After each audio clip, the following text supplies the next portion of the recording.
Bueno, ahora sí, podemos dar inicio entonces, Raúl, con tu presentación. Bueno, muchas gracias César y muchas gracias a la Sociedad Uruguaya de Geología por darme la opción de hacer esta presentación. Yo la verdad no la hago solo, ¿no? Tal como se ilustra en la lámina que les estoy compartiendo, este proyecto es un equipo, ¿no? Un equipo de colaboración y se lo voy a narrar ahora, ¿no? Se titula la charla Sedimentología de la Formación Fraiventos, el Oligoceno, en el centro oeste del Uruguay, como ya un poco había adelantado Karina. Yo pertenezco a varias instituciones, entre las principales casas de estudio en la que trabajo y colaboro, Facultad de Ciencias en la Escuela de Geología de la Universidad Mayor y también a la empresa Caitren. Asimismo, mi colega Andrés Benvenuto, presente, es parte del Instituto de Ciencias Geológicas y de PDCIGA, así que bajo esa perspectiva están ahí en la portada como lo ven, ¿no?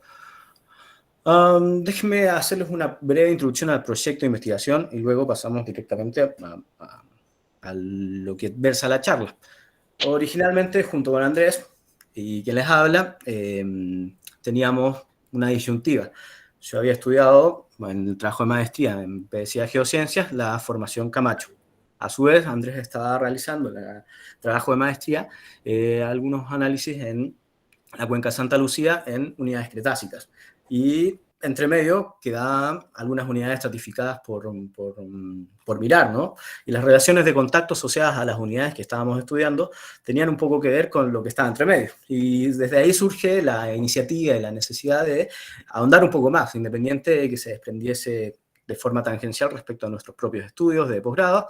Y tal, el año 2017 postulamos un proyecto de CSIC, de la Comisión Sectorial de Investigación Científica, asociado a la formación Fraiventos. Bajo esa perspectiva, habían varios ejes conductivos que nos llamaron la atención y que particularmente nos parecen relevantes, ¿no? La formación Fraiventos es una unidad silicoclástica continental que se ha atribuido al Oligoceno históricamente, ¿no? Toda la bibliografía previa se ha narrado en ese rango. Tiene una particularidad bien llamativa. Desde mi perspectiva me parece súper interesante el hecho de que se narra como un registro del OES y representaría por lo tanto una depositación en estadios glaciales, ¿no? A su vez, tiene una amplia distribución geográfica tanto en Uruguay como en Argentina, tal como mencionó Karina en su presentación anteriormente. Las unidades geológicas no tienen por qué respetar fronteras políticas, ¿no? Bajo esa perspectiva, es una unidad significativa desde el punto de vista cartográfico y también desde la representatividad en la geología uruguaya. Desde la perspectiva estratigráfica, entonces, vale la pena destacar que esta unidad tan ampliamente distribuida espacialmente va a sobreyacer a distintas unidades, tanto al basamento metamórfico, de distintas edades, dependiendo de la zona en la que se esté relevando, como a unidades estratificadas cretásicas y de distinta índole, ¿no? Sedimentarias y volcánicas. A su vez, subyace o infrayace a la formación Camacho, sobre todo en la porción suroccidental del Uruguay, a la formación Raigón, en algunas localidades, y también a numerosas unidades cuaternarias de distinta índole.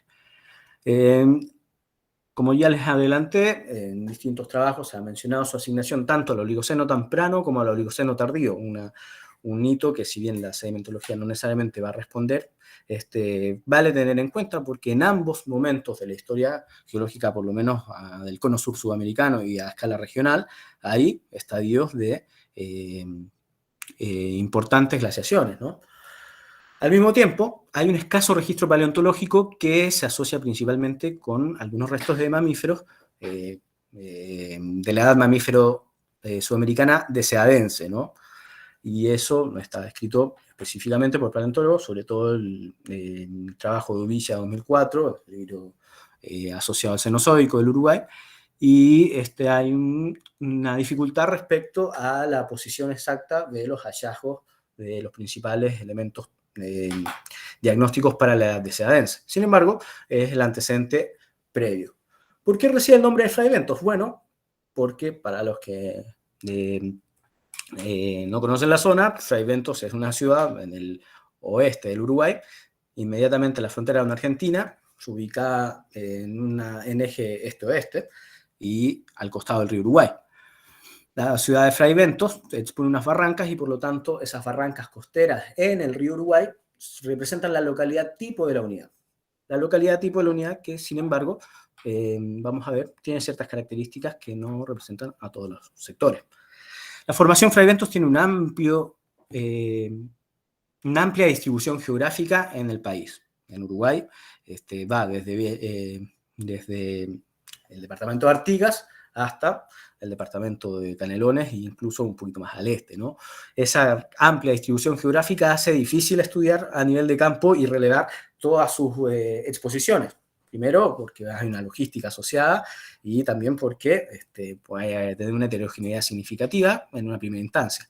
Bajo esa perspectiva, la charla que les estoy presentando se acota al centro-oeste del Uruguay porque es una zona muy extensa y porque, bueno, era una primera gran aproximación a las localidades clásicas, que es lo que me interesa mostrarles ahora. Entonces, uno de los primeros grandes esfuerzos fue relevar perfiles estratigráficos, columnas estratigráficas, de al menos 8 localidades de referencia. ¿Tá? Esto entonces nos enmarca en esta porción del Uruguay, el cuarto suroccidental, y en estas 8 localidades que, como les mostré, tienen que ver con el mismo Fray Bentos y su localidad tipo, la Ruta 2, el balneario Las Cañas, muy famoso ahí en la proximidad de la ciudad de Fray Bentos, Punta Gorda, en el departamento de Colonia, Parque Lecoq, próximo a Montevideo, así que también bastante conocido, sobre todo para los que estudiaron en Facultad de Ciencias, en la licenciatura en Geología, Bicada Vergel, muy llamativo, y Paso Cuello. ¿Sí? Vamos a mostrarles algunos perfiles y algunas características asociadas a lo mismo. Junto con Andrés, desarrollamos distintas columnas estratigráficas donde cabe destacar que en una síntesis de los hitos principales hay poca heterogeneidad litológica, y si ven ahí en la leyenda que resume todos los hitos de todas las secciones, hay principalmente atributos que podríamos llamar diagenéticos e incluso edáficos, sobre todo la estructura granular en placas y en bloques, blocky y platy en inglés, escasez de elementos fosilíferos y desarrollo de distintos nódulos carbonáticos y de otras naturalezas, que vamos a revisar un poquito más. La exposición en cantera de la Ruta 2 es uno de los primeros hitos a relevar porque, de partida, al ser una cantera próxima a la ruta, tiene una gran calidad de los afloramientos. Están muy limpios, muy bien expuestos en distintas orientaciones y muestra una relación de contacto clave, ¿no? Que se ve, yo creo que bastante distintiva. Ahí tienen el perfil estratigráfico que confeccionamos para la zona, donde hay una regularidad principalmente dominada por limolitas y fangolitas, de un tono súper característico, que es ese rosáceo blanquecino muy dominante, ¿no? Sin embargo, subyace un tono bastante marcado que vamos a denominar formación ascencio y que marca también una discordancia erosiva significativa, en donde inmediatamente por encima hay un retrabajo de esa unidad que se incorpora junto con la masa fangolítica de color rosáceo, y luego una intercalación con algunos conglomerados intraclásticos bien llamativos. Entonces, esa primera aproximación nos marca lo siguiente: las superficies basales tienen contactos erosivos e incluso intraclásticos. Por lo tanto, hay una capacidad erosiva basal importante, un estadio erosivo que tiene capacidad de arrastre. El desarrollo de nódulos carbonatados en las porciones superiores también nos marca que hay eventos diagenéticos a veces disímiles, ¿no? Hay dos tipos de nódulos carbonáticos que marcan mucho la atención. Ahí hay una panorámica más amplia mirando hacia el suroeste de la cantera en Ruta 2, y luego también algunos de los desarrollos verticales con mayor o menor textura diagenética. Todo lo demás es bastante macizo, masivo y en depósitos de grano muy fino. Ahí tienen un detalle de los nódulos carbonáticos que marca un poco la irregularidad de los mismos, sobre todo en esa sección. La localidad tipo está expuesta en la ciudad de Fray Bentos. Esta es una curva en la rambla de Fray Bentos que tiene la dificultad de estar muy vegetada. Al estar muy vegetada, la exposición se dificulta, pero por otro lado hay varias estructuras antrópicas que nos facilitan un poco el acceso. Desarrollamos un perfil de más o menos 8 metros en los cuales la heterogeneidad se ve interrumpida en algunos pulsos por paquetes potentes de más o menos 1 metro de baques con clastos flotantes, líticos de distintas composiciones, bastante subredondeados, arredondeados, y el proyecto también contempló relevar esto desde una perspectiva microscópica. Hicimos varias láminas delgadas de distintas ocurrencias de baques y de algunas arenitas, muy escasas aún, más subordinadas incluso, y la textura en petrografía marca un poco la tendencia macroscópica o mesoscópica. Un dominio significativo de barro carbonatado, pues posiblemente con origen diagenético, y de limo y fracción limo, que circunda a clastos bastante heterogéneos, principalmente dominados en este caso por cuarzo y líticos, y también en una componente feldespatos. También hicimos un esfuerzo en disgregar la masa asociada a las baques y separar la fracción carbonatada y luego hacer un tamizaje con la muestra disgregada. Y marca la tendencia evidente de un dominio básico de la fracción limosa y una escasez muy, muy abrupta esta es una curva de porcentaje de masa retenida de las fracciones de las, ¿cómo se llama? De las fracciones más finas, ¿no? De las más gruesas, perdón. Son bastante reducidas las porciones. El frigorífico Anglo, una zona inmediatamente al sur de la ciudad de Fraiventos y muy característico por la estructura que recibe el nombre, tiene una exposición bien particular y es lo que me gustaría hacer un hincapié acá. Lo presentamos algún momento junto con Andrés en el Congreso Uruguayo de Geología del 2019. La relación de contacto aquí es bien atípica en la parte superior, en donde la formación Fraiventos expone más o menos 2 metros de potencia, con una regularidad en cuanto a sus tamaños de grano, dominados claramente por limolitas macizas, con intraclastos y con nódulos de distinta naturaleza, pero inmediatamente por encima se genera un conglomerado intraclástico parcialmente consolidado y una continuidad de limos de una tonalidad similar, sin embargo, con un contenido fosilífero que es bastante posterior, ¿no? Son elementos holocénicos y una datación carbono 14 nos arrojó un fechado muy, muy reciente. Significa que hay una unidad que denominamos por ahora indeterminada, fluvial, continental, que subrayase la formación Fraiventos en ese sector, ¿no? Entonces, a pesar de que la tonalidad sea similar, es un retrabajo de la unidad subyacente. El balneario de Las Cañas tiene una exposición bastante significativa, casi 9 metros que pudimos relevar, a pesar de la dificultosa exposición asociada. Creemos que la unidad indeterminada también se sobreyace en este sector. Sin embargo, relevamos principalmente lo que nos convocaba, Formación Fraiventos, que desarrolla incluso la plataforma de abrasión del río, estos nódulos carbonatados de formas bastante irregulares, incluso lateralmente irregulares. Un sector muy bonito y recomendable para visitar, sobre todo en esos días cálidos de primavera y verano, ¿no? Nueva Palmira muestra una regularidad un poquito diferente y relaciones de contacto también diferentes porque subrayase formación Camacho en una exposición bastante acotada. Son solo 1,5 metros de formación Camacho en discordancia erosiva y casi para concordante. Pero lo significativo de formación Fraiventos en este sector es que la base presenta niveles más potentes de grauvacas o baques. Y eso nos llamó la atención, hicimos también algunos tamizajes y láminas delgadas y marca una tendencia relativamente similar, con un poco menos de porción lítica respecto a los casos anteriores. Siguiendo hacia el este, vamos a ver que el Parque Lecoq es otra localidad clásica en donde la exposición es relativamente significativa, son casi 5 metros de potencia en una cantera próxima al río Santa Lucía, en la vertiente oriental del río Santa Lucía. Inmediatamente por encima el contacto es discordante con formación Raigón, justo lo que estaba mencionando hace unos minutos atrás Karina, y también tratamos de hacer el ejercicio de ver cómo se distribuyen las familias granulométricas, y la tendencia, si bien es un poquito similar, marca un hito de la fracción limo muchísimo mayor, lo cual es esperable en estas porciones que son netamente dominadas por limolitas, fangolitas. Acá hace la diferencia el sector centro-norte de las exposiciones que relevamos, Picada Vergel. Esto está próximo al río Santa Lucía, en el departamento de Canelones, en la porción norte del departamento de Canelones, y sin embargo, Picada Vergel muestra una heterogeneidad faciológica significativa, ¿no?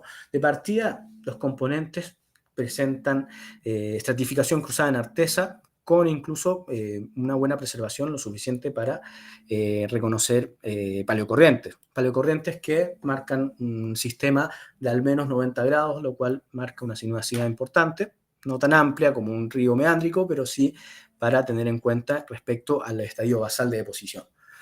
Esto tiene una tendencia de grano decreciente generalizada, con un paso a limolitas nuevamente, el dominio clásico, y varios estadios diagenéticos asociados a los distintos nódulos carbonatados. Este fue un afloramiento bien significativo que culmina con conglomerados matrizoportados y ricos en intraclastos. Esta heterogeneidad faciológica es muy, muy atípica respecto a todas las localidades que relevamos. Por eso quiero hacer un hincapié. Las estructuras se ven en gran porte, a mesoescala, también a mediana escala. Pueden distinguir ahí en un eje medio oblicuo, porque el corte tiene varios estadios de terrazas fluviales. Las laminaciones también son bastante distintivas, tanto la laminación plano-paralela como la estratificación cruzada en artesa de bajo ángulo. Y la exposición es bastante más amena para relevar tanto la heterogeneidad lateral como vertical.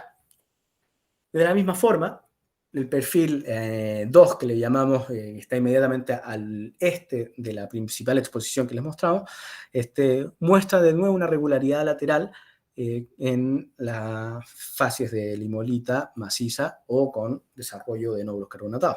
También en la porción cuspidal, a los 4,5 metros, hay un incipiente desarrollo de suelo, una edafización paleoedafización, porque estamos hablando de unidades oligocenas, que se preserva de manera bastante nítida.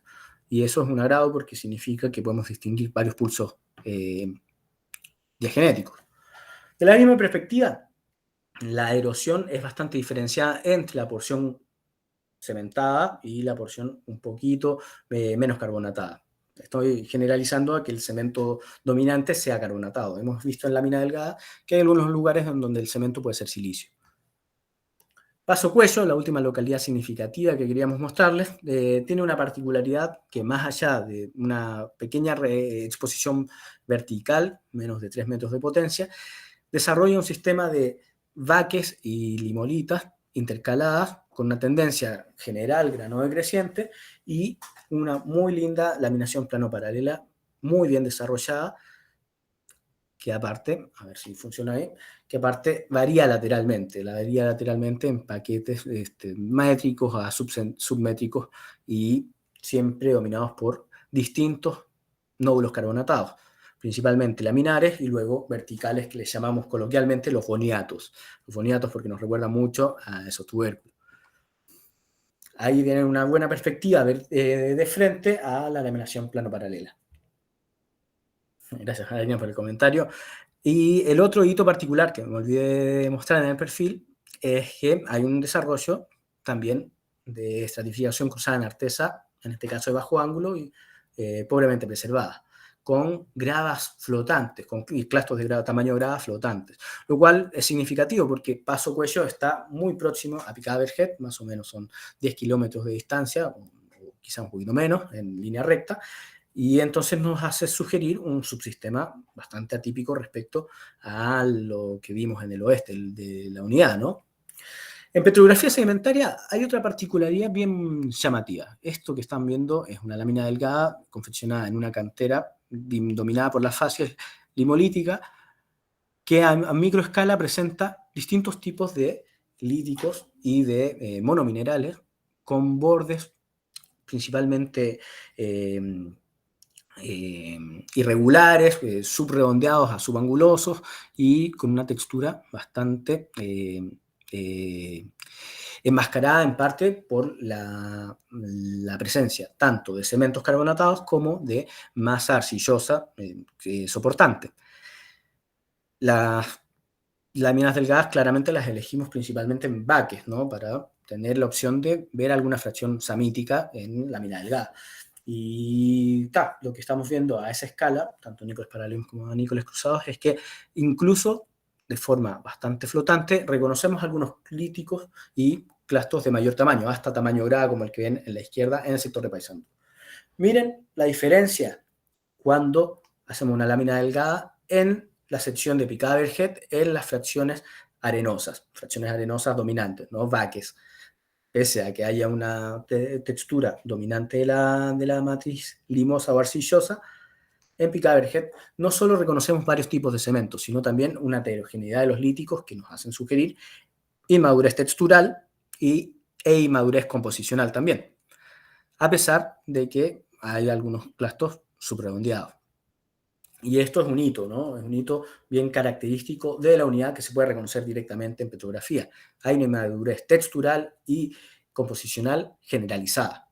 Así que déjenme resumirles esto. La idea era más que nada mostrarles la batería de información con la que contamos junto con Andrés, que es bastante sólida para sustentar algunas de estas ideas. Por ejemplo, que si bien el sistema sedimentario es homogéneo, hay una regularidad de fases tanto lateral y verticalmente, pero distinguimos dos contrastes importantes, ¿no? Las localidades del oeste del Uruguay, próximas al río Uruguay, versus en la porción de las localidades al norte del departamento de Canelones. Asimismo, la fracción de fango-limo es claramente predominante en toda la sucesión.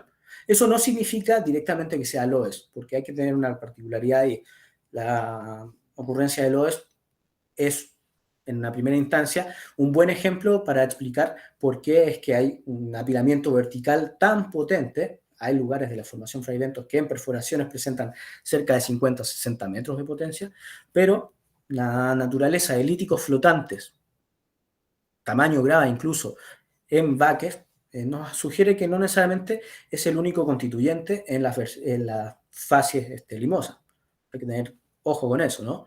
La recurrencia de conglomerados intraclásticos también nos sugiere otro hito particular. Hay retrabajo dentro de la formación Fray Bentos. Si hay retrabajo, significa que también hay capacidad erosiva. Si hay capacidad erosiva, significa que al tamaño de la fracción conglomerados, no necesariamente todo está dominado por un agente eólico. Puede haber un componente fluido de una naturaleza acuosa que esté permitiendo ese retrabajo, aunque sea en pulsos o estadios poco frecuentes. Hacia el sureste vemos una tendencia muy generalizada de la disminución de la fracción samítica, es decir, menos arenas respecto a la fracción limosa o arcillosa que domina, pero esa tendencia queda interrumpida, como les mostré hace unas láminas atrás, en Picada Berget y Paso Cuello y todo ese sector circundante a la proximidad al río Santa Lucía. Por tanto, cabe destacar que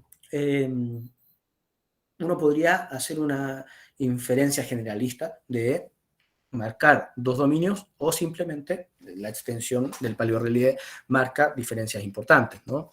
Convengamos que las relaciones de contacto de esta formación son muy disímiles entre una y otra localidad. Hemos identificado tres tipos de nódulos pedogenéticos, ¿sí? O asociados a los estadios edáficos pasados.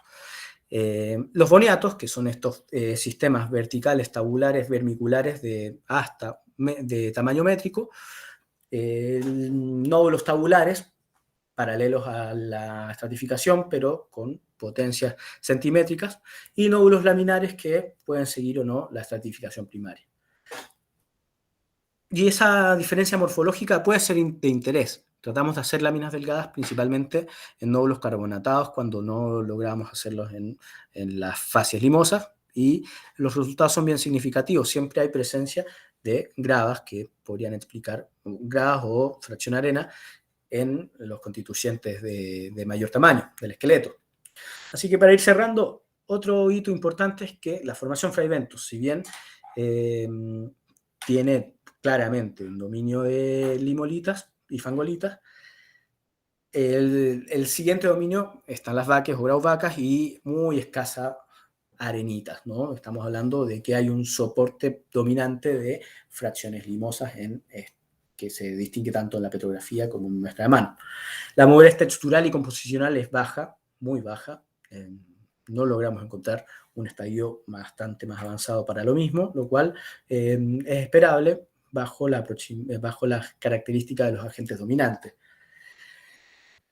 Al encontrar rocas con diversos cementos carbonatados o carbonáticos, nos asalta una duda que la tendemos a proponer en base a esta pregunta, ¿no? Hay varios pulsos diagenéticos o varios estadios diagenéticos representados, y la primera tendencia distinguiendo distintos nódulos es que sí, que deberían haber distintos pulsos diagenéticos. ¿Qué quiere decir eso? Distintas preservaciones de momentos en los que el depósito fue perturbado posterior a su sedimentación. Entonces, a modo general, y para ir cerrando ya esta jornada, creo que tratamos de establecer que hay una heterogeneidad de fases significativa en la formación fragmentos, pese a que domine una en particular, las fangolitas macizas, ricas en nódulos carbonatados. Hay una heterogeneidad de fases que queda en evidencia en las localidades clásicas. A su vez, como ya les mencioné, hay un dominio de la fase de fangolitas macizas, pero baques y arenitas están subordinadas. La inmunodurez es generalizada, tanto textural como composicionalmente, lo cual marca hitos claros, ¿no? Al menos hay dos eventos diagenéticos, uno asociado a la diafisación y uno asociado a cementos independientes, que no necesariamente tengan que ver directamente con la diafisación, pero al menos dos, que podrían ser tres si es que asignásemos nódulos carbonatados diferentes con respecto a cada pulso diagenético. Para eso, una de las iniciativas que llevamos a cabo con Andrés, y a las que increíblemente, pandemia y cosas, seguimos a la espera, es los resultados de isotopía en nódulos carbonáticos para hacer distinciones, a ver si la isotopía tanto de carbono-oxígeno nos puede sugerir algunos proxies respecto a esa dificultad en distinguir los eventos diagenéticos. Claramente, acá no vamos a resolver la asignación cronoestratigráfica y por lo tanto queda pendiente para otros estudios, pero yo creo que es un hito bien desafiante a resolver, ¿no? A qué porción dentro del Oligoceno corresponde efectivamente la formación fragmentos, o se puede resolver a partir de la bioestratigrafía como a través de nuevos métodos modernos, analíticos y absolutos, ¿no? Es algo que no lo va a resolver la sedimentología necesariamente, pero sí creo que es una pregunta válida a tener en cuenta para esta unidad. Finalmente, para ir cerrando, agradezco junto con Andrés a CSIC, que fue que nos dio la posibilidad de realizar el estudio. Creo que fue muy valioso de su parte tener la potencialidad, tanto a César Gozo y a Matías Soto, que conformaron parte del equipo, y a Gonzalo Blanco y Claudio Gaucher por las discusiones asociadas a este estudio. Así que, bueno, muchísimas gracias a todos por escuchar y ojalá les haya parecido de interés. Muy bien, bueno, muchas gracias también, Raúl, por tu presentación, como siempre clara, y en el tiempo acordado para eso. Hay un comentario aquí de Enrique Massa, dice: ¿qué se puede decir de lo que tiempo atrás se decía de un fragmentos basal tipo brechoide muy extendido? En esos niveles se podría alumbrar agua, ya que es conocida su pobre productividad en ese recurso. Junto con Andrés, las principales localidades que relevamos, les estuve mostrando en esta presentación, aproximadamente 9 localidades, relevamos más de 25. No distinguimos una diferenciación significativa de base a techo entre una textura brechoide o brechas sedimentarias directamente respecto a facies dominantemente limosas o macizas de fracción fina hacia la porción superior o cuspidal. Entonces yo creo que la mayoría de las heterogeneidades ocurren en variaciones laterales más que verticales, sin la capacidad de diferenciar base y techo de forma tan distintiva. No hablaría de miembros basales y miembros cuspidales, sino directamente heterogeneidades puntuales en las fases que, particularmente brechas sedimentarias, no relevamos en gran frecuencia. Dominan conglomerados sin textura angulosa. Sí, puedo ahí también introducir un comentario a propósito de Enrique. Recuerdo Parque Lecoq, un desmonte allí en el puente que hay en el mismo parque, digamos, puente que pasa por arriba, digamos, de la ruta. Allí está bastante empastado, pero recuerdo haber visto en contacto con el basamento unos niveles, de brechas que incorporaba clastos, megaclastos, bien angulosos del propio basamento. En la única oportunidad así que recuerdo ahora, pero quizás esos niveles que Enrique menciona tengan que ver un poco con ese contacto con las unidades del Proterozoico. Daniel Panario y también Andrés levantaron la mano, así que adelante. Bueno, primero felicitarlos, muy bueno, me resultó interesantísimo. Y bueno, contarles un poco también de la experiencia que yo tuve en Freventos, ¿no? Que anduve haciendo rappel antes de mi publicación del 99, en Freventos, digamos, algunos kilómetros al norte de la ciudad, y algunos pozos de agua de brocal